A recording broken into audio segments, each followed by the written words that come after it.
Three, two, one, boom. We are live. Hey, how is it going? Lee Hayward here with the Total Fitness Bodybuilding video chat for Friday, September the 29th. I want to welcome you to our video chat. And as you're popping onto the live stream this evening or today or whatever time it happens to be in your neck of the woods, let me know. Type into our chat window there. And let me know as you're tuning in. Introduce yourself. Let me know where you're tuning in from and where are you from. It's always nice to know because I know we get an international audience joining in for these live Q&As, and I just want to kind of get an idea of where everybody is tuning in from. Also, let me know if this happens to be your first time tuning into one of our live Q&A, because if it is, I definitely want to welcome you.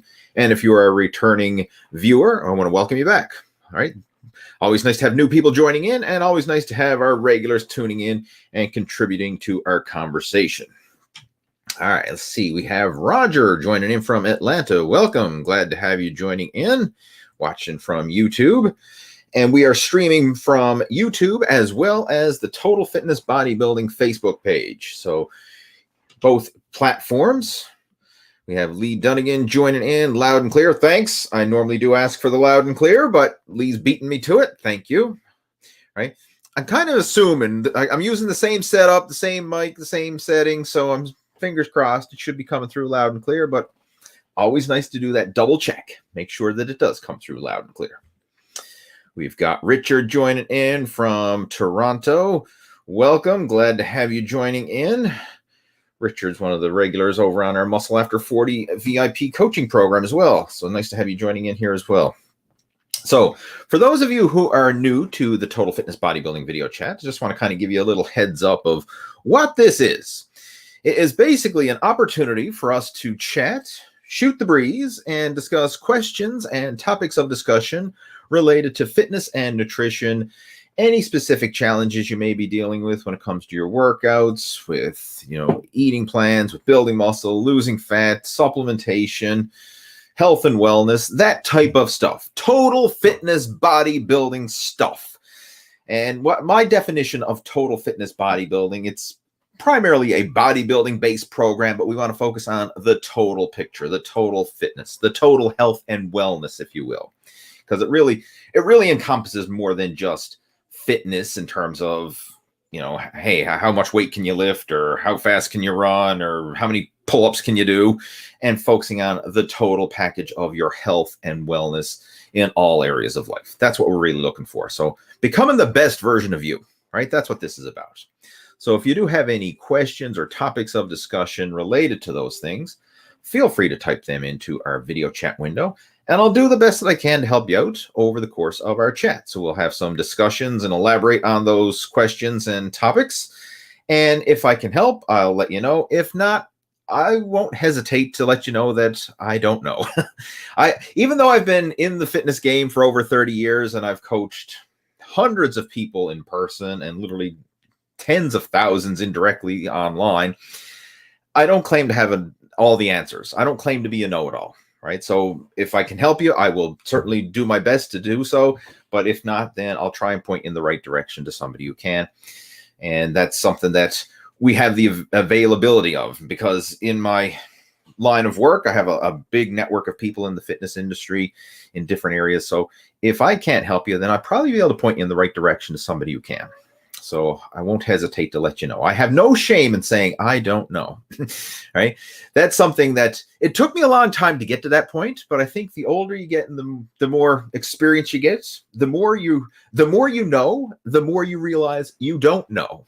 That's an interesting concept, and it's actually a good thing to start our conversation with today, because when we start off something, like let's just say you're starting off working out and nutrition and everything else for the very first time.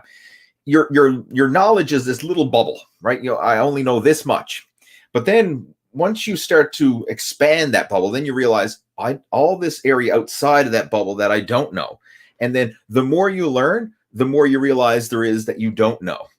And it just becomes this ever expanding, going down the rabbit hole, if you will. So when you don't know much about a topic, you're ignorant to how little you actually know. But then the more you know, then the more you realize you don't know. And then it just becomes this ever expanding spiral. So the more I've studied, the more I've learned, and the longer I've been in this game, the more I realize I don't know when it comes to fitness and nutrition. But I'm working on improving that, right? It's a never-ending, lifelong journey for me as well. All right, who else we got joining? We have Robert joining in. Good afternoon. No, not a good afternoon. He says it's a great afternoon. And absolutely, it is a great afternoon. We're alive and well, and we're here. That makes it a great afternoon. Welcome, Robert. Glad to have you joining us. All right, so let's see. We're having some more people popping on, and we have, again, people joining in from Facebook as well as over on the Total Fitness Bodybuilding YouTube channel. So who's going to get the first question of the day posted in? All right, waiting here. Let's just see. And again, for those of you who are just joining in, start off by introducing yourself. Let us know where you're from, where you're tuning in from. And if you do have any questions or topics of discussion related to fitness and nutrition and health and wellness, type those questions and topics of discussion into our chat window, and we'll take it from there. One thing that I actually would like to address, and this is a common question that I get through my Muscle After 40 coaching program. And I was actually having this discussion with some of my coaching students over the past week. And it's the idea of monitoring your fitness progress and what happens in reality and our expectations. And this is a good concept to really shed to light, because for anyone who follows a fitness and nutrition program, especially when you're in the early phases of it, if you're not aware of this, this can lead to frustration and ultimately succeeding so slowly you feel like a failure, right? I'm going to say that again. Like a lot of people who start a fitness and nutrition program, they are succeeding so slowly they feel like a failure. And I'll give you an analogy or kind of unpack this a bit. Very often, we'll start off with the best of intentions. So like, okay, I'm exercising every day, whether it's doing cardio or weight training or alternating it day for day. I am eating better, like no cheat meals. I'm cleaning up my diet. I've stopped drinking alcohol. I'm doing everything in my power to improve, my health and fitness and lose weight and get in shape. And then, a week goes by and like, oh, I haven't lost a pound. Like, what? I worked out every single day this week. I didn't have a cheat meal this week. I didn't have an alcoholic drink this week. What am I doing wrong? Like, have I got bad genetics? Have I got a slow metabolism? Am I just born to be fat? Like, what's going on here? And you have to realize that the effort you put in doesn't equal change immediately. There's a certain lag time here where your body has to actually adapt to the effort you're putting in, and then the changes will happen later on down the road. And this is actually a good thing. This is actually a very good thing, that it's not like you put in a day's work and you get a day's results, or you eat healthy today and you lose weight tomorrow, or you cheat today and you gain weight tomorrow. Because look at it from the opposite perspective. Imagine if you gained weight when you neglect your health and wellness and fitness and nutrition as fast as you expect to lose it when you do focus on your fitness and nutrition. Like a lot of people will go on a diet and they expect, I'm going to lose 30 pounds in 30 days, right? Like especially when people get all full of piss and vinegar around the New Year's resolution time, or they have some big milestone coming up, whether I'm going on a vacation or I got a wedding coming up or a reunion coming up or something's coming up, then I got to get in shape ASAP, right? Then, they get in that, urgent mode, and they all of a panic. I got to lose weight as fast as possible. And they expect, okay, I'm going to go on this crazy diet. I'm going to work out like a madman, and I'm going to lose 30 pounds in 30 days. Well, it's unlikely that you will lose 30 pounds in 30 days unless you starve yourself. But it doesn't happen that fast. Like sustainable long-term results do not happen that fast. And look at it from the opposite point of view. Imagine if you neglected your health and fitness and you didn't focus on working out like a madman and starving yourself. If you gained 30 pounds in 30 days for every day you neglected it. If that was the case, if you didn't work out for a year, at the end of the year, you'd be 365 pounds bigger than you are right now. I mean, that would be scary, right? Like that would be scary. But it's good that our body doesn't react instantaneously to the actions or lack of actions we take. Like if you work out today and you eat healthy today, you're going to look the same tomorrow. Vice versa. if you skip the gym today and eat like crap today, you're still going to look the same tomorrow. Like, it's not going to show in the short term. It takes a long-term cumulative effort. Like, what are you doing 300 days out of the year? What are you doing most of the time is going to have the biggest impact. It's not what you do over the course of a week or two and in these short-term little bursts of excitement and piss and vinegar and all the enthusiasm. Is what are you doing over the long term? And then even breaking that down, like, what are you doing over the course of the next, 3 years, 5 years, 10 years, like over the big picture, right? That's what's going to determine your success or failure. And a lot of people have a hard time grasping that because in the fitness industry, we're so brainwashed and being bombarded with these get ripped quick solutions, right? Oh, pop this pill, do this magic workout program, go on this super low carb, intermittent fasting, ketogenic, starvation, cutting diet, and you'll get ripped in 48 hours or whatever. Like, we're being bombarded with all these get ripped quick solutions. And I don't know, there's part of us like wishes that was true. And then deep down in our gut, we know it's not, because let's face it, if there was a get ripped quick solution, we wouldn't be facing an obesity epidemic in the world today. Like, everybody would be ripped. Everybody would follow the get ripped quick solution. And we wouldn't be having conversations like this because we'd all be just following the magic miracle program and that'd be it. Just like a get rich quick solution. Like, if we were looking for the fad money making pyramid scheme, get rich quick, if that really worked, nobody'd be out working 9-to-5 jobs or doing real good, honest days work, because we'd all be doing our get rich quick and that would be it. But we know it doesn't work that way. So you can't shortcut the process is what I'm getting at, right? You can't shortcut the process. You have to trust the process and be in it for the long game. And this is the big thing that a lot of people can't wrap their mind around and struggle with. And I've seen it. People say, oh, I tried that diet and exercise stuff and it didn't work for me. And I say, okay, well, how long did you try it for? Oh, I tried it for a month or less. Like, I've literally had people say, oh, I tried dieting for a week and I didn't lose any weight, so I quit. Like, what were you expecting? Right? Like, it takes longer than that. Right? It's almost like if a woman was trying to get pregnant and have a baby. She said, oh, I was pregnant for a week, never had a baby. So then I had an abortion and quit. Like, it takes longer than that, right? You're not going to see miraculous changes in a week or even a month or whatever. Like, it takes time. It takes time. And you have to give your body that time in order for those changes to take place. And a good analogy, the good thing that I want you to wrap your head around, what are you doing 300 days of the year?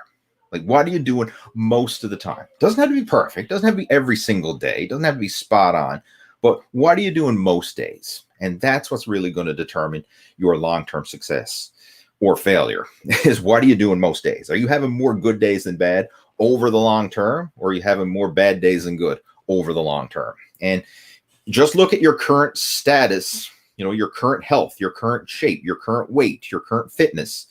That's a reflection of your current habits, right? Have you been having more good days than bad or more bad days than good, right? Your results that you have right now, that's your report card. That's showing what you've been doing up until this point.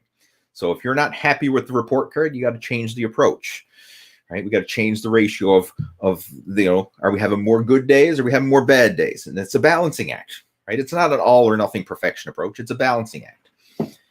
So I just wanted to share that because that's a common question that keeps popping up over and over again. And this is one that I have in different variations with my personal coaching students. And this is a lot of the stuff that we really break down within the whole Muscle After 40 Blueprint coaching program, is digging into the inner game and the psychology behind fitness and nutrition. Like, it's not just, oh, what's the set and rep pattern? What's the calories and macro count? Because none of that stuff matters if you can't get the inner game and wrap your head around the deeper stuff that we're talking about here. Like, if you can't get the inner game side of fitness and nutrition, all the tactics in the world are useless. They really are, right? Anyway, that's my rant, introduction, insightful observation, whatever you want to call it, to start off our video chat for today. So I see some questions and comments coming through, so let's just jump right in. Who else? We've got Gregory joining in from Houston, Texas. Welcome. We've got Andy's Kitchen Garden joining us. Hello, Andy. Greg saying, I want to build my legs, but I can't barbell squat because of a lower back issue, small disc bulge, L5, S1. What leg exercises do you recommend to build quads? That's a great question. And quite honestly, the simple answer here is you don't have to squat, right? Nowadays, in most gyms, we have a wide variety of leg machines that you can take advantage of. They got leg extensions and leg curls of different types. We have leg press combinations of different types. There's different types of squat variations, like there's belt squats and hip-loaded hack squat machines that do not load the back or load the spine. Like you can train legs without loading your spine, which is a nice thing. Even for people with healthy backs, it's nice to be able to train your legs without loading your spine. Because if you're doing total body training and you are training your back on back day and you're doing other heavy exercises, like maybe you're doing overhead presses for shoulders and you're putting all that stress on the spine, when it comes to leg day, sometimes you don't want to just continue to load the spine, having the loaded barbell across your back. It's nice to be able to train your legs without loading your spine. And this is something that you can do. So to give you some examples, I just listed off some. Leg press could be your primary compound exercise.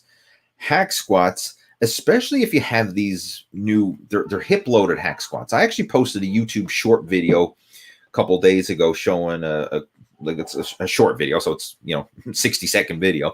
But in that video, I show it's a hip-loaded hack squat machine that we have at Omega Health and Fitness, which is a gym that I train at.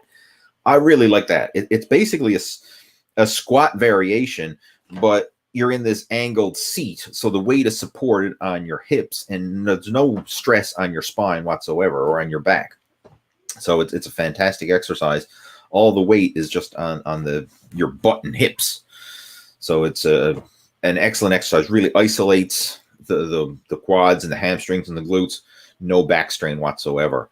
So if you have access to some sort of machine like that at your gym, by all means, take advantage of it. If you don't, then a regular leg press machine would certainly do the trick. And then, of course, the isolation ones, the leg extensions, the leg curls, the inner and outer thigh machines, lunges or step-ups. Those are great as well. And you don't even need to add weight to those. Like, save your lunges and step-ups. I actually personally prefer step-ups over lunges, where I use either a high bench or an aerobic step, and I just do step-ups onto that versus lunges, because I just find the mechanics are very similar from a step-up to a lunge, but I find the step-up easier on the knees, whereas lunge sometimes places a bit of strain on my knee joint. So I find the step-ups more comfortable. So that's my personal preference, but you can try it for yourself and see what one you prefer. But you don't even need to add weight to it. Use it as a finishing exercise at the end of your leg workout, after your legs are already pre-exhausted from leg presses and leg extensions and leg curls and whatever. Finish off with some body weight step-ups or body weight lunges, and you can get an amazing workout without ever putting a barbell across your back, right? So don't use the fact that squats are uncomfortable and cause back issues as an excuse to not train legs, because there's so many things you can do that don't involve a squat. And you see this even in high-level athletics and bodybuilding. There's a lot of bodybuilders out there who do not squat. Like, even pro-level bodybuilders who've competed on the Olympia stage, some of these guys, they're not all doing hardcore squats. Like, a lot of them are taking advantage of the machines that we have available. And that's the cool thing about training nowadays, is if you have some aches and pains and injuries, chances are there's a way to work around it, right? Chances are there is. Now, not always. Of course, there's going to be exceptions. But for the most part, you can kind of work around it and still make progress, right? All right, so let's see what else we got there. We have Neil is joining us. Neil's a regular of our video chats. You're as red as Santa Claus. Santa Lee. Well, I'm wearing a red shirt. What are your thoughts about the minimum protein per day for growth? And also, how many sets per muscle per week is optimal? Those are those type of questions are like how long is a piece of string? It depends, right? It really depends. But we'll answer the questions anyway. We'll unpack them to the best of our ability. All right, minimum protein per day. There's a lot of people, and this has been going on since I've been involved with the fitness industry for over 30 years, and I've been hearing this debate since I started. I mean, the old school bodybuilding is a gram of protein per pound of body weight per day. That's a pretty darn good ballpark. Like if you shoot for that, especially for someone who's trying to gain muscular body weight. Like if you take someone who's trying to get bigger, a gram of protein per pound of body weight is a very good number to shoot for. Where it gets tricky is when people are overweight and trying to lose weight. And then it's like, okay, I'm 300 pounds. I want to weigh 200 pounds. Should I eat 300 grams of protein per day? No, that's overkill. Right? You don't have that much lean mass. You have a lot of excess fat mass. So what I recommend for most people is a pound. Sorry, I was going to say a pound of protein. A gram of protein per pound of your ideal body weight. Now, for those of you who are wondering, how come you're using grams and pounds? Well, in North America, especially in Canada, we're kind of in this hybrid because technically Canada is in the metric system, grams and kilograms and all this, and meters and centimeters and Celsius and kilometers and blah, blah, blah, blah. Like we're in the metric system, but we're next door to Big Brother United States, who's in the standard system. So we kind of have this hybrid where we're bouncing back and forth between metric and standard. So that's why sometimes we'll say a gram of protein per pound of body weight. People are like, well, what you're using the metric versus a standard measurement here. If you want to do the math, there's 2.2 pounds in a kilogram, right? So just break it up, crunch the calculator. But it's, again, a gram of protein per pound of ideal body weight. So what would you like to weigh? That's a good number to strive for. All right. Especially this really applies for overweight people who want to lose weight. For people who are trying to gain weight, the old school gram per pound is a good number to shoot for.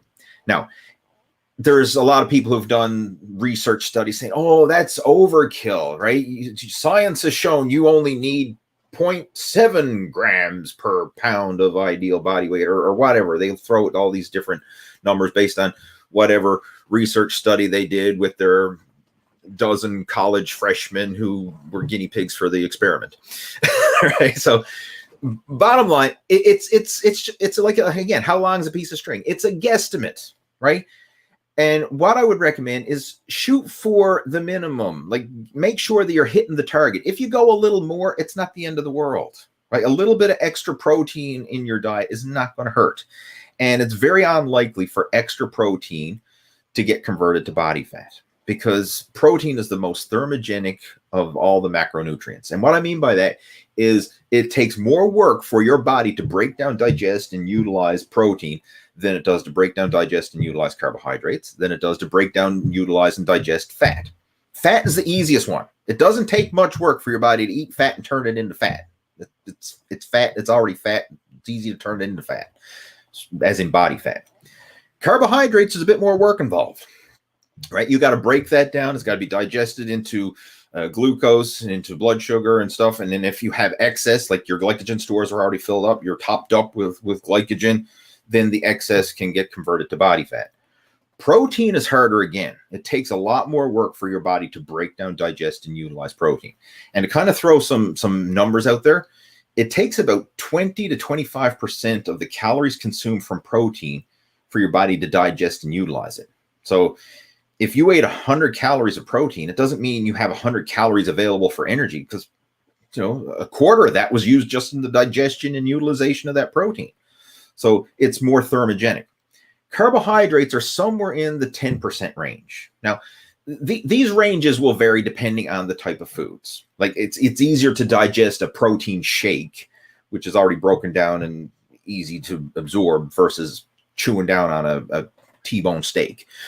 All right. Like the different sources of protein are going to have more of a thermogenic effect and they're going to require different rates of digestion. But in the ballpark, you're looking at 20 to 25% of the calories from protein in the digestion utilization.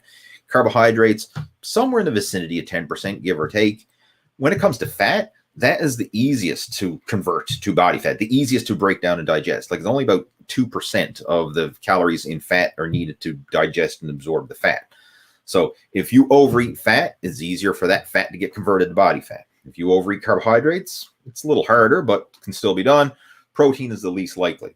So when you're getting back to your question about the whole minimum protein thing, shoot for the minimum, but if you go a little over, it's not a big deal. Right? There's nothing, you're not going to cause any harm by going a little over. So my recommendation again is 1 gram of protein per pound of ideal body weight per day as your target. And don't be all or nothing perfection. Like if you go a little under some days and you go a little over other days, big deal. As long as you're good enough, but you're good enough consistently. You're in the ballpark and you stay in the ballpark. Like, that's all that matters. It doesn't have to be spot on exactly. Like, I know some people, I consume, 223 grams of protein every single day. Like, nobody is that spot on with their macro count or their calorie count or anything like that. First off, food labels are off by upwards of 20%. So even if the food label says, hey, there's 21 grams of protein per serving, that could be off by 20% or more, right? It's a ballpark estimate at best. So just think of this as ballpark numbers, right? As long as you're in the ballpark, as long as you're good enough and good enough consistently, you can make it work. What was the other question? We had 2 questions there. How many sets per muscle group per week? Again, that's another one. It depends. How long is the piece of string type of question? It depends on your fitness level, your goals, your age, your training experience, like all this kind of stuff throws into play. But a good general ballpark for muscle growth is you want to do at least 10 sets per muscle group per week. That's a good general rule of thumb. 10 sets per muscle group. Now, with bigger muscle groups, more complex muscle groups, i.e. the back, like the back, technically, we could break that down into multiple muscle groups. I know a lot of people say back day or leg day, but like there's a lot of muscles in the legs. There's a lot of muscles in the back, and it works in different areas. Like obviously you have the upper back, like the traps and the rear delts and the rhomboids. Then you have the middle back, the lats, and then you have the spinal erectors. So you have all this muscle in the back. Same with legs. You got your quadriceps, you got your hamstrings, you got your glutes, you got the inner and outer thighs, you got your calves. Like there's a lot of muscle in the legs. Getting tongue tied here. So with the bigger muscles, you can be a bit more generous with the sets, but a good ballpark is at least 10 sets per muscle group per week. How you split that up really depends on your training and everything else. Like I like to do total body workouts. So I usually hit the gym 3 days per week. I'll probably do 1 major exercise per muscle group. I mean, it may vary, but on average, I'll do 1 major exercise per muscle group, and then I'll change that exercise up each time I go to the gym. So I'll do 3 to 4 sets per exercise. That's 3 to 4 sets per muscle group. I do that 3 times a week. Then I'm getting my minimum of 10 sets per muscle group per week. That's how I go about it. Other people may want to do the traditional bro split, hey, chest day, back day, leg day. That works fine. You can do it that way. You can do a push-pull leg split. But bottom line, you want to get at least 10 sets per muscle group. And when I say that, it should be 10 working sets, 10 sets where you're exerting some effort. It doesn't have to be like balls to the wall, repping to failure and beyond, but 10 sets where you're getting some muscle stimulation from those sets. Like you wouldn't count your really light warm-up sets. Like if you're warming up with the bench press with the empty barbell, like I wouldn't count that empty barbell set as a working set unless that was your working weight. But you know what I'm saying? Like if you can bench press 200 pounds, your warm-up set with the empty barbell, like, hey, we're not going to count that as a working set, right? Where that's just a warm-up mobility set. Count the ones that you're actually exerting some effort for. All right. Hopefully that helps clarify the questions, and let's move on. See what else we got there. Andy's Kitchen Garden. What do you think is the best dumbbell lateral raise variation for the middle deltoid? I used to do the dumbbell version with your body straight up, but seen one you're slightly bent over. It's personal preference a lot of times. Like, what do you feel gives you the most pump and isolation for your side delts? Personally, my favorite lateral raise variation, and the one that I use the most, is I use a side lateral raise machine. We have one at the gym that I train at, and I think it's Atlantis Fitness brand. I could be wrong on that, but I think it is. And it's one of these machines. I mean, I'm going to just move your question out of the way so I can show it. But it's one of these machines. You sit in it, and your arms are at this, by your sides, and basically it's a weight stack machine where you're doing your side lateral raises against pads. So it's almost like kind of like a pec deck fly, horizontal, right? Instead of having it up and down where you're moving your arms for like this, you're having it by your sides where you're moving your arms like this. So it really isolates the side delt. That's my favorite lateral raise variation. That's the one that I do more often than not because it provides strict form. I find it really targets the middle head of the deltoid. I get a great pump. I'm able to lift heavy weight and push myself, and that's just my personal favorite. So very often that is the one that I do more often than not. If I am doing dumbbells, then I don't even overthink it. I just I would have to watch myself on video to really break it down for you, because it's kind of I'm on autopilot now. But I probably I tend to stand up more upright, I think. In the past, I used to lean forward a bit more, and the reason I was leaning forward is because I was probably using a bit of momentum. So I'd start leaning forward and then a bit of back and momentum to get the weight up because I was lifting too damn heavy, which is a common mistake. The side lateral raise is not a power move. It's an isolation move. So I would recommend keeping the weights light and using strict form, and you should be able to actually muscle contract the weight up, not having to rely on momentum and swinging. And when you see people like leaning forward and swinging their back, it's the same principle as when people are using too big of a weight for bicep curls and they're having to lean forward and swing back because they're using momentum and cheating the weight up. If you got to do that, then the weight's too heavy. So go lighter, right? Heck, use 5 or 10 pound dumbbells. I don't care, but use lightweight that you can actually control and get a muscular contraction versus just a heave and swing and momentum the weight up. And I think that would be the best variation of a dumbbell lateral raise. But with that being said, if you do have access to the side lateral raise machine, give it a try.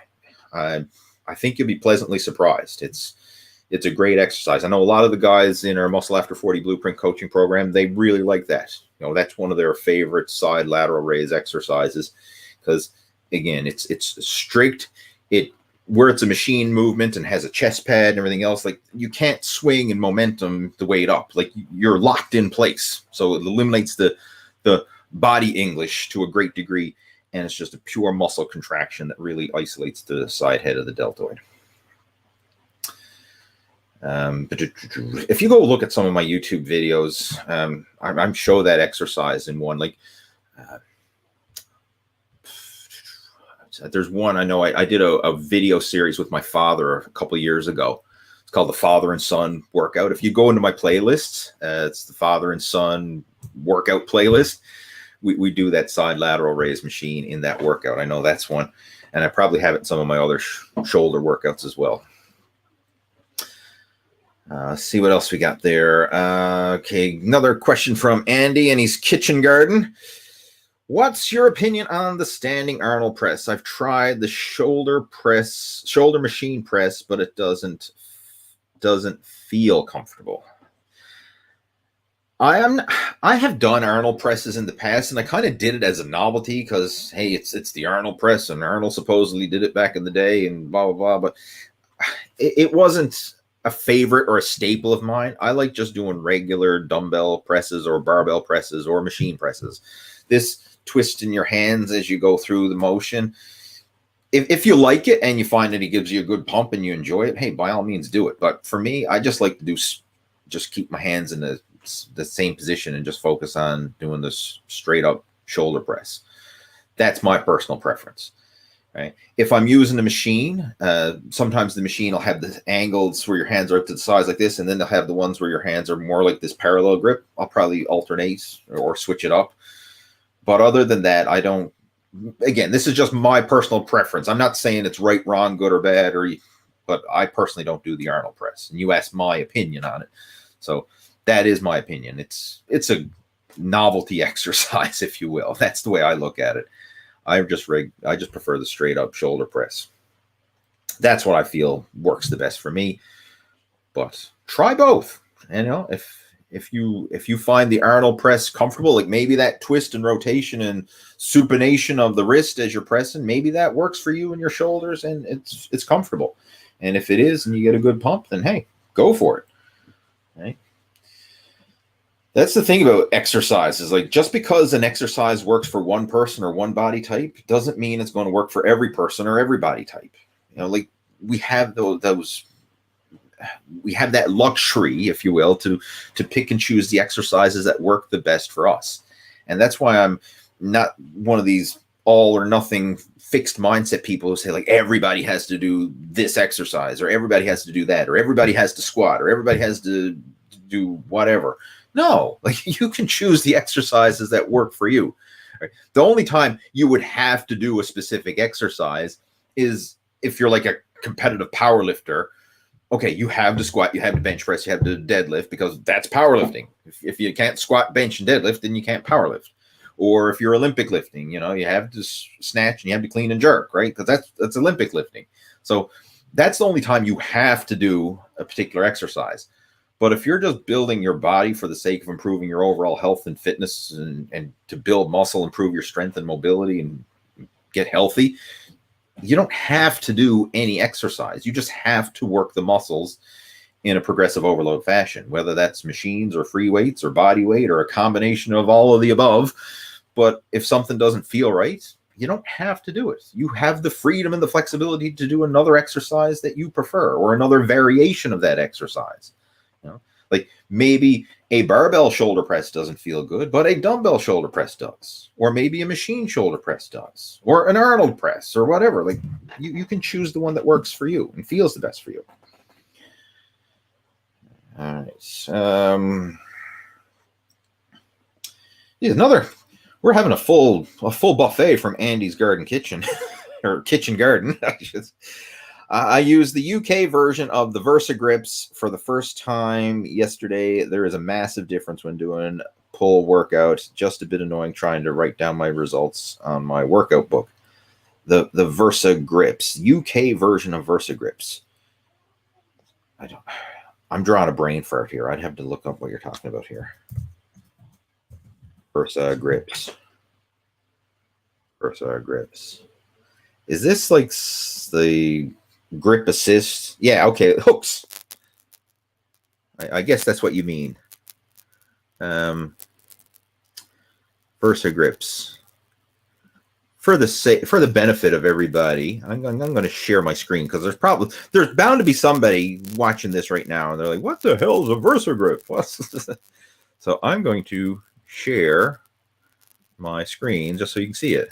This is what Andy is talking about. Let me make that bigger and get rid of that question. There.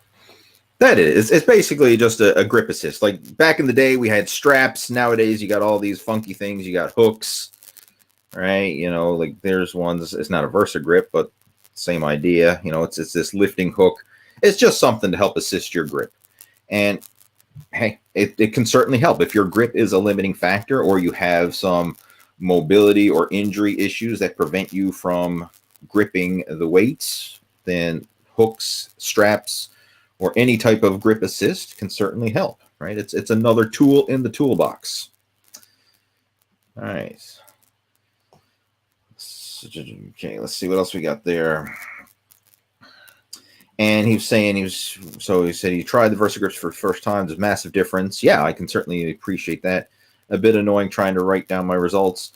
All you have to do, like, don't get, just make a note. Hey, I used the Versa grips. Like, hey, I did pull-ups, and in brackets, VG. There, you know you use the Versa grips because if you did regular pull-ups and your grip failed at 5 reps and you did the Versa grip pull-ups and now all of a sudden you can get 9 or 10 reps or whatever, you know the difference, right? But it's nice to make a note of it if you are using a different tool or a different crutch, if you will, just so you don't get confused when you're reviewing your logbook and like, hey, why was I so weak? And why was I so weak last week and I'm so strong this week? Oh, because I used the grips. Yeah, that makes sense.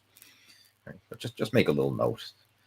You know what it means. It's just for your own personal reference when you're tracking stuff in your own logbook.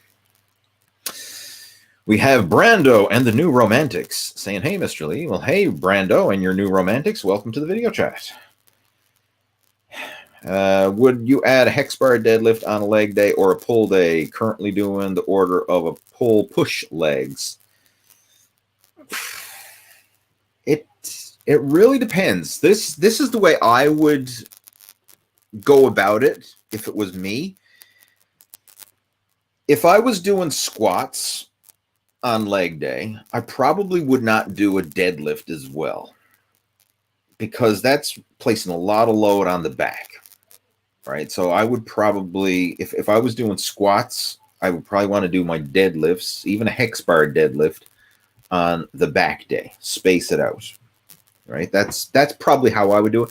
But in the greater scheme of things, it doesn't matter. Like, you can try it if it works for you. If you feel it gives you a good workout and you can recover from it, that's fine.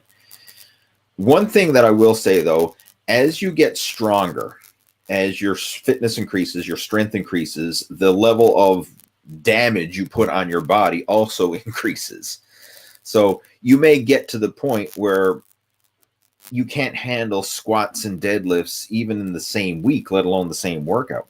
And this is something that I would often do. I remember back when I was at my peak, you know, in my heyday of bodybuilding, when I was at my peak for strength and power, and I got to the point where I found it was just too much on my back to do deadlifts on back day and then squats with a barbell across my back on leg day.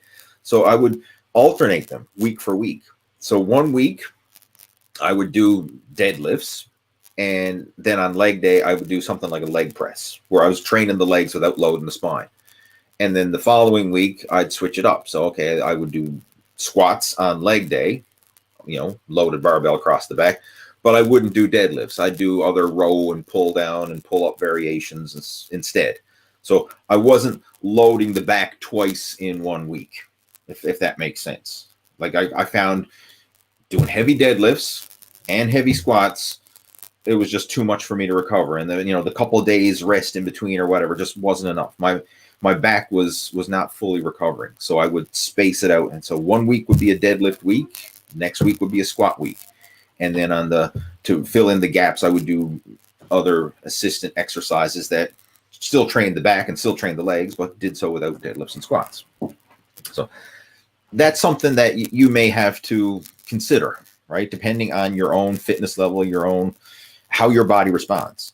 Now, when you're younger and you're not as strong, if you will, you're not able to exert as much force and place as much stress and damage on the body, you may be able to get away with it for a while. Or if your overall training volume is low enough, you may be able to get away with it for a while. Like, I have had phases where I've done, you know, like, for example, like powerlifting workouts where I literally did bench, squat, and deadlift in the same workout. I went through phases like that for a while, but I found it got to the point where eventually that was too much to recover from, and I had to space it out in order to continue making progress. So you may find the same thing happens with you. But to really answer your question, it doesn't matter. You know, you could make an argument that a hex deadlift is a good leg exercise, which it is, right? And the same with, you could say it's a good back exercise. I will say this, though. When it comes to deadlifts, with the hex bar, you're more centered with the barbell. And just, I know there's going to be some people probably who are like, what the hell is a hex bar? So just for the benefit of people watching this, because this is trying to be a educational video chat, I want to show what the heck this is. Here's a good picture. All right. I'm going to share my screen again, folks. Just bear with me a minute there.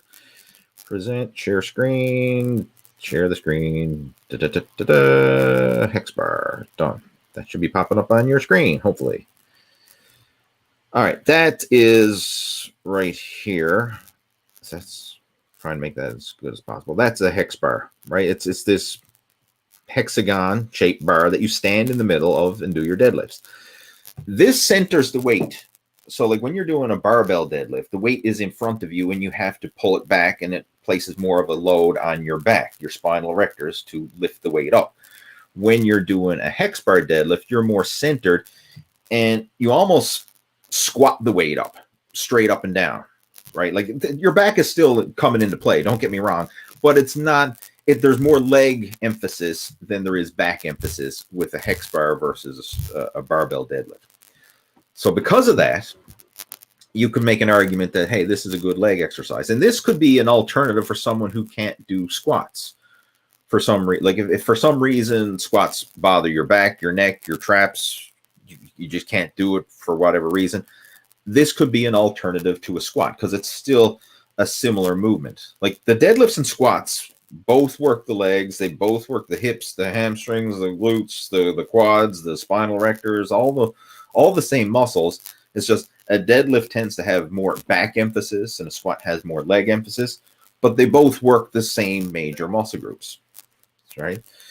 You know, generally speaking, if you get stronger in a squat, you're probably going to see your deadlift go up, and vice versa. If your deadlift goes up, you probably see improvement carry over in your squat as well, you know, because the same major muscle groups are coming into play. So you could make an argument to include it on either a pull day or a leg day. It's really personal preference how you go about it. All right, so let's stop that and move on to the next one. Bruce is joining in. Welcome, Bruce. Glad to have you joining us. Bruce is also a member of our Muscle After 40 Blueprint program.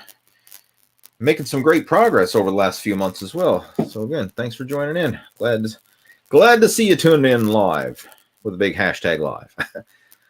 Baby Boomer Fitness. Well, I'm an emo. I don't know what that means, really. I'm brain farting here. But welcome. Bruce is saying, any thoughts on isometric exercises and workouts? Do they only build stamina and strengthen joints and ligaments, or can muscle be built doing these? Are there any other benefits or downsides? Isometrics, you know what? And it's there's always benefit, right? There's like you can do an isometric exercise and still see carryover into your other exercises as well. All right. There is always a benefit. Now, it may not be a perfect carryover if you're really trying to prioritize some sport-specific movement, but for general health and fitness and strength development, I think it can certainly carry over. And I've incorporated a lot of different isometric stuff in my training over the years, especially back when I was doing martial arts. Because for those of you who are familiar with my story, if you will, like I started with martial arts before I got into bodybuilding. Like before I ever got involved with competitive bodybuilding, I was involved with martial arts. And for years, you know, a lot of body weight exercises, a lot of isometric exercises, a lot of that kind of stuff was laying the foundation.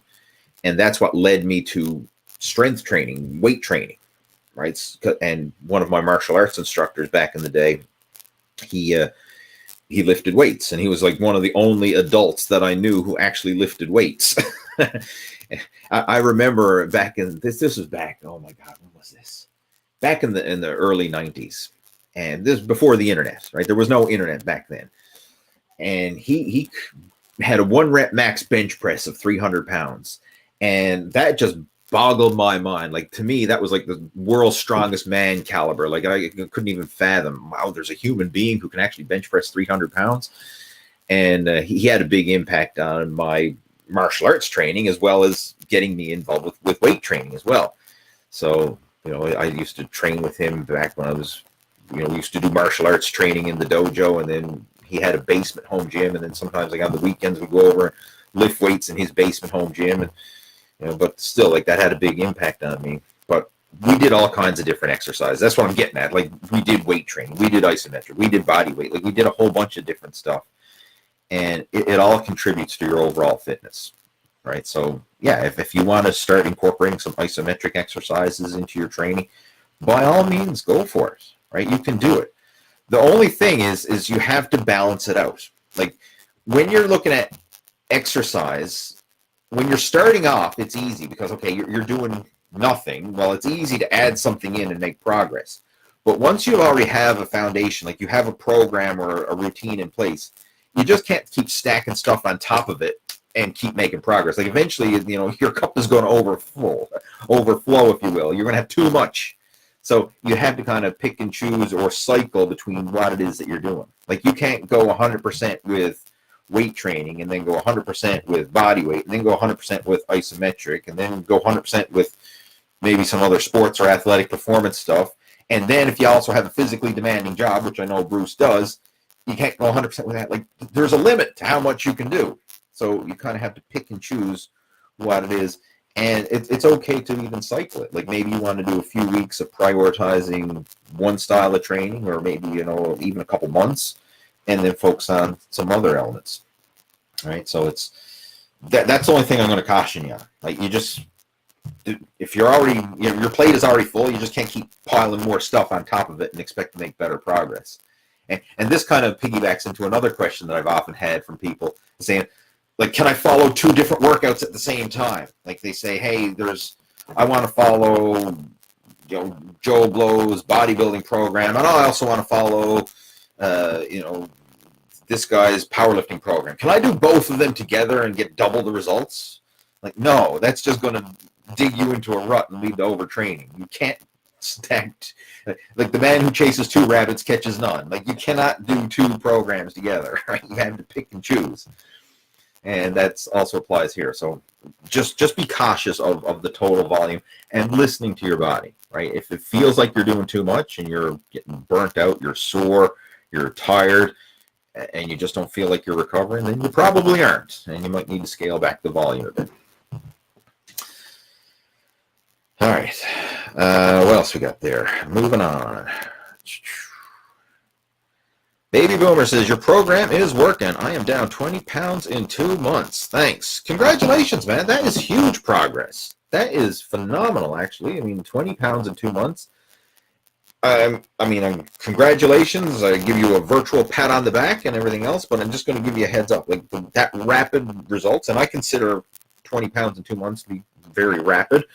That's not going to continue at that fast rate. Like it will start to slow down, but that's fine, right? So just be aware of that. Like over the next 2 months, if you lost another 5 or 10 pounds, like that's still really good progress, right? What you'll find is when you start a weight loss journey, first off, if you've got a lot of weight to lose, 50 plus pounds or more, then it's easier.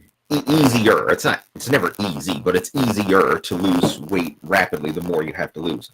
But then the leaner you get and the less you have to lose, the slower that rate of fat loss or weight loss is going to happen. And then eventually it'll get to the point where it's kind of like coming at a snail's pace. But when it comes at a snail's pace, you're probably already quite lean. And then now you're getting down to burning that stubborn fat that's kind of in between the muscles, that's revealing the muscle definition. So the initial weight, a lot of it is going to be like water, intestinal bloat, and body fat as well. But there's a lot of initial weight. After you get that, it starts to slow down a bit. And then once you start getting leaner and leaner, it's going to start to slow down even more. So just preparing you that the rate of fat loss and / weight loss is probably going to slow, but that doesn't mean you're doing anything wrong, right? Keep going forward. And I'm going to tell you right now, the secret to getting lean, having that lean, athletic, muscular looking physique, the beach body physique, whatever you want to call it, that lean, desirable physique, the secret is dieting longer, not harder. The secret is doing this longer, not harder, because you can only suffer so hard before you have your wits end. But if you have a sustainable, realistic approach, you can stick to that for the long term. And that's the secret. It's really about doing it for the long term and not just trying to suffer it out in the short term. But again, congrats, man. That's awesome. Art is joining in. Welcome, Art. Glad to have you tuning in. From Rakhine, I've never even heard of that place. Rakine, is it? I'm probably butchering the name. But again, welcome, Art. Glad to have you joining in. What else we got there? Mike is joining us. What is the best way to warm up, prepare for barbell squats? I actually have a full warm-up routine that I can share with you. I have a couple, actually. I'm going to just dig them up for you. Dig them up. Let's see. I'm just going over to YouTube now to find those videos, and I'll just post them at the I'll post the links in our chat window there, so you can go check them out. Actually, I'm going to have to do a search.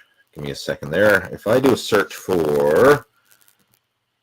If you go over to YouTube and do like Lee Hayward warm-up, you'll probably start to see some of those videos. Let's see what comes up there. There's a total body warm-up, which you could certainly do. Actually, and I have... yeah, I'll post a link to that. That's a good overall total body mobility warm-up, full meal deal, if you will. So this is, I'll just type it in our chat, total body warm-up video. Check that one out. That's a good one.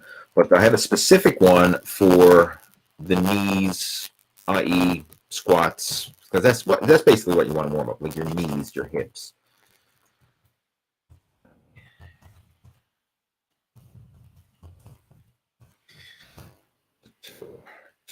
There we go. It's called How to Warm Up Knees Before Training Legs. So if you search for Lee Hayward, How to Warm Up Knees Before Training Legs, you should find that video. It's actually a pretty popular one. I did it a few years ago. So, hey there, how's it going? All right. A second now, I'm going to take a leg warm-up video. So Mike, you can check out those links. They should be posted in our video chat window there. Good stuff. All right. So again, if you watch them, if you do have any questions or comments, you can either send me a message or an email or tune in next week and we can discuss it there. But check those out. And we have Baby Boomer Fitness sponsoring the channel. Thank you so much for that. It says, thank you for your awesome family for a Friday night healthy snack on me. All right, appreciate it. Thank you for your support. And again, congrats on your progress. You know, you're certainly, your hard work and consistency is paying off, and that's the main thing. So keep that momentum moving forward. Appreciate it. Thank you.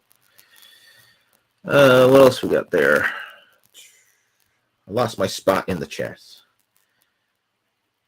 because that's considered a super chat, and it takes priority. That's pops up above all the other questions. Where was it? Mike's question. That's one we covered. Warm up for squats. We just posted some videos for that. Art saying, I really like a dumbbell exercise I call V-pulls, where I pull them up from waist high, close together, and then pull the up end out to the shoulder height. A V-pull. Dumbbell exercise I call a V-pull, where I pull them from waist high, close together, and then pull up and out to the shoulder. You mean like a V-press? Or are you calling it a pull? I'm not sure. I've heard of the W-press or whatever, like there's a shoulder press where you kind of go out on an angle, and it basically is just an off leverage shoulder press, because you have the leverage. It's instead of having everything stacked on top of each other like you do in a traditional shoulder press, you're out to the sides. I'm not sure if that's what you're referring to, but hey, if there's a video or a picture of that exercise, feel free to send it to me. I'd love to check it out, because I'm having a challenge trying to visualize exactly, is this a shoulder press or what? Because that's what it kind of looks to me, or sounds to me, but we're calling it a pull, but then you're saying you're going to waist height and then pulling out to the shoulders. But yeah, if you can send me a picture, I'd like to check it out. All right, we have Corbin joining in. Always great information. Appreciate it, Corbin. Thanks for tuning in. We have the one and only Gilbert. Hey, Lee, what beginner routine would you recommend for someone coming off a minor layoff and a busy work schedule with the availability to hit the gym from Friday to Sunday? All right, That's not the ideal scenario, like to cram it all in over the weekend, but something is better than nothing. So if that's the only days you have to work out, then take advantage of it, right? I would never say, no, it's not the perfect routine, so screw it. Don't do anything. Like, that's the way a lot of people approach their fitness. Is like, hey, if I can't be perfect, then screw it. I'm not going to do anything at all. Right? Ideally, we would space it out on non-consecutive days, like a Monday, Wednesday, Friday, every other day type of thing. But if you have to cram it in over the weekend, so be it. Do it. Right? You can still do a 3-day workout.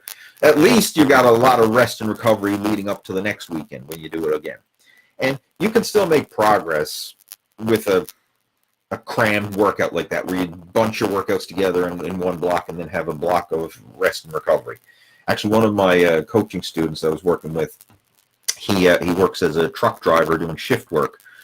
And for 4 days in a row, he was working like 12-plus hour days trucking. And then, you know, when you're working 12-plus hour days, it doesn't leave a lot of time for rest, recovery, family, meals, and everything else, and a gym session.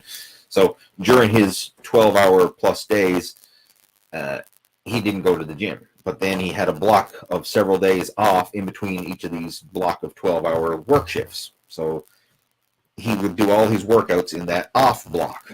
And he made it work. He made amazing progress. You know, like, even though it wasn't ideal, and it'd be nice if he could space it out on those non-consecutive days, he took the advantage of his situation, made the best of it, and still made some good progress. So you can still do the same. The best thing to do, I mean, if you really want to plan out, strategize, and brainstorm an action plan, send me a message and we can chat. You know, we can discuss your situation, what you got for exercise equipment, and really put together an action plan that's right for you. That's what I would recommend. And if you want to do that, down below this video in the description, there's links to my Facebook page where you can message me, or there's a link there where you can book in for a strategy call, right? That's something that I do offer, right? Anybody watching this, if you would like some help and you want to book in for a strategy call, it's a one-on-one Zoom call where we'll sit down for 10 minutes, have a quick strategy session call, you know, answer your questions, get you moving in the right direction. And if you need more help beyond that, then we can schedule in for a longer call if needed. But a lot of times, you know, these quick little strategy calls can get you moving in the right direction. So if anybody would like to have one of those, hey, the link's down below. You can book in for a strategy session coaching call, and we can really map out an action plan that's for you. But with that being said, there are, on my YouTube channel, if you just pop open the playlists, there are some beginner workout playlists. I'll just open it up myself here now and give you some that there's one that's called the Ultimate Beginner Workout Series. That's a playlist there. There's another one. If you're working out from home, there's a playlist for body weight workouts. What else? I'm just going through my playlists here now. Where are they? There is a beginner's program there somewhere. I'm brain farting, and where's it to? There's a push-pull, 6x6, 4-day split routine, total body mass, position deflection. Where is it to? I'm drawing blanks. There's a lot of different playlists. I must have skipped it. Where is it? Home gym dumbbell workouts. There's a whole playlist for that. Again, there is the beginner playlist. Maybe there's one video in particular I'm thinking about. Maybe it's not even in a playlist. That's what it is. But again, if you do a search for Lee Hayward Beginner Workout Program, should pop up there. Yeah, like there's one I got. It's called the Total Body Workout for Beginners. But yeah, if you literally go to my playlist section on the Total Fitness Bodybuilding YouTube channel, there's some beginner playlists, and there's actually a video. I'll post a link to it. It's an older one, but it's still just as good today as it was back in the day. All right. That's the thing about workout programs. Like, they don't expire, right? It's not like the human body has evolved so much that what worked 5 or 10 years ago ain't going to work again today. I've had that. I remember one time I posted up I'm not sure if it was a workout video or something. I think it was. It was actually a workout video. And then someone posted in the comments on YouTube saying, oh, that workout is so 2010. I'm like, dude, if it worked in 2010, it can still work in 2020, whatever. Like, the human body has not evolved to the point in 10 years where, training stimulus that worked in 2010 will no longer work today. I mean, look at the guys back in the pumping iron days, back in the 60s and 70s, and the workouts they did and the results they got. I mean, most people would love to have a physique like they had. So the shit that they did back then still works today. And even if you go back further, stuff people were doing 100 years ago still works today. All right, so here's a total body workout for beginners. Workout for fun. So that should be posted there in the comments for Mr. Gilbert. All right. Robert saying I use those in deadlifting. I'm not sure if he meant the hex bar or the VersaGrips. VersaGrips. Okay, there he is. He's into VersaGrips. Gotcha. Yeah, that's where in a heavy exercise like a deadlift, or even a pull-up, pull-ups, you're using your entire body weight. In big moves where your grip is a limiting factor, that's where having a grip assist can certainly make a noticeable difference. Neil saying, thanks. Have a great weekend. You're welcome, Neil. You too. Enjoy your weekend. Glad to help. Sam is saying, how is your training going these days? My training's going quite well, actually. This week, I got to the gym 3 times this week. I did 2 bicycle rides in between those workouts. So Monday was weight training, Tuesday was cycling, Wednesday was weight training, Thursday was cycling, today, Friday, I did weight training. So I'm alternating. I'm doing the yin and yang, right? High intensity weight training, low intensity cardio, spacing it out. And it's going quite well, I gotta say. I don't really have anything on the calendar that I'm training for, which I did earlier in the summer. Like, I competed in some cycling races, so that was my main priority. I actually did 3 cycling races this summer, which was really cool. There was Pooch Cove Classic Road Race that we have. Did our Newfoundland Provincial Road Cycling Championships, and I also competed in a time trial with the St. John's Triathlon, which was there was a relay. So there was the full triathlon, but there was a relay division where we had a swimmer, I was the cyclist, and then we had a runner. So we all did it in a relay fashion. And that was a lot of fun. So that was my main focus earlier in the summer. Now I don't have any competitions or anything coming up. So it's still training, still in a still being productive, if you will, but there's not really that driving focus for peaking, if you will. It's kind of more in this sustainable train because I love to train. It's not training for a competition or something like that. But that's what I've been really focusing on. And I've also done a few big cycling events, big Grand Fondo group rides and that over this year. I've done a lot of cycling this year. I'm hoping to hit a personal best. I've got over 10,000 kilometers logged so far this year. And last year I did 13,500. So if I can beat that, that's my goal for this year in terms of just total volume cycled. That's my main focus. So the way I focus on my training is I love cycling at this stage of the game because it's just fun. I like the adventure. I love the competition, and it feels good on my body at this stage of the game. Whereas the weight training, when I was especially pushing it hard and heavy, especially when it was powerlifting, I was getting a lot of injuries, a lot of aches and pains. The joints were constantly hurting, and it didn't feel good. Whereas cycling, it feels really good, and I just enjoy it, and I feel healthier and fitter now than I ever have. Like, I've never had cardiovascular stamina and just feeling this healthy ever. Like, even when I was younger, I never had this level of stamina that I have now, which is really cool. So it's nice to see some progress in another area, and so that's my main focus. So the way it is my weight training workouts, I do those with the focus on filling in the gaps and supplementing my cycling training. Because if you just do cardio training, yeah, you improve your cardiovascular fitness. It's great for fat loss and all that. But you're not getting the well-balanced approach. You're not getting that balanced development. You're not getting the joint strength and the bone strength, the muscle density, like all that kind of stuff. You can really have a lot of gaps. And that's something you often see, like people who focus primarily on endurance training without the strength training in there to balance it out. They end up with a lot of injuries, a lot of repetitive movement injuries, knee problems and hip problems and mobility problems and blah, blah, blah. I mean, they can be riddled with injuries. So you need that strength training and that well-balanced, where you're hitting all the major muscle groups in balance and proportion, working your agonist and antagonist muscle groups, providing the weight-bearing exercises to strengthen the joints, tendons, and ligaments. When you do that, along with the cardio training, it really is the best for total fitness, right? And that's what I really feel like now, as far as like this total fitness bodybuilding, I'm really embracing that now with maximizing the cardiovascular side of things as well. So I enjoy what I'm doing. I gotta say, and as far as just feeling fit and healthy, this is as fit and healthy as I've ever been, which is really cool, right? Getting better with age, right? Like a fine wine. So that's an overview of how my training is going, and I gotta say, I really enjoy it. All right, what else have we got there? Andy saying, thanks for your weekly Q&As. You're welcome, Andy. And thanks for, hey, you had some great questions. I know I was making fun of, oh, Andy got another question, but hey, that's what this is all about. So you had some good questions. Thanks for participating, and glad you enjoy it. Right?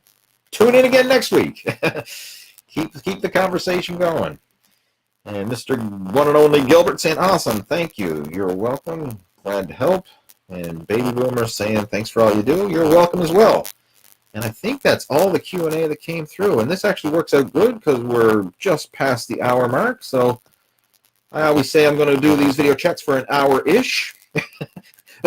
That's my time, right? I don't have a strict time. My clock is on the hour-ish. So we're at the hour-ish, and I'm going to get ready and clue it up. All right, guys. Thanks so much for tuning in. It's always great to do these video chats. It's something I look forward to it. I really do. It's a nice way to end the week, and nice to have a chat and catch up and interact. And it's always cool to see some regulars as well as some new faces joining in. So if you have any questions, comments, or feedback about what we covered so far throughout our chats, and you want to elaborate on them more, feel free to reach out to me. Again, my contact information is down below. If you're active over on Facebook, friend me up. Right? Friend me up over on Facebook, or join our Total Fitness Bodybuilding Facebook community. We've got a private group over on Facebook where we can keep the conversation going throughout the week. So feel free to join me over there.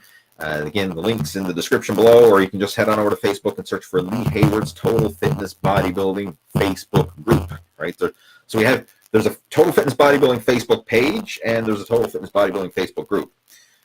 The cool thing about the group is it's two-way conversation. Like, you can share and post questions and progress pictures and updates with your workouts, and we can keep the conversation going. And a lot of people do take advantage of that. So the group is more interactive. The page is just, where I can share content and post these video streams, but the group is where it's a two-way conversation. So if you would like to participate in the conversation and share and get some personalized help with regards to your own fitness, feel free to join us over there on the Total Fitness Bodybuilding Facebook group.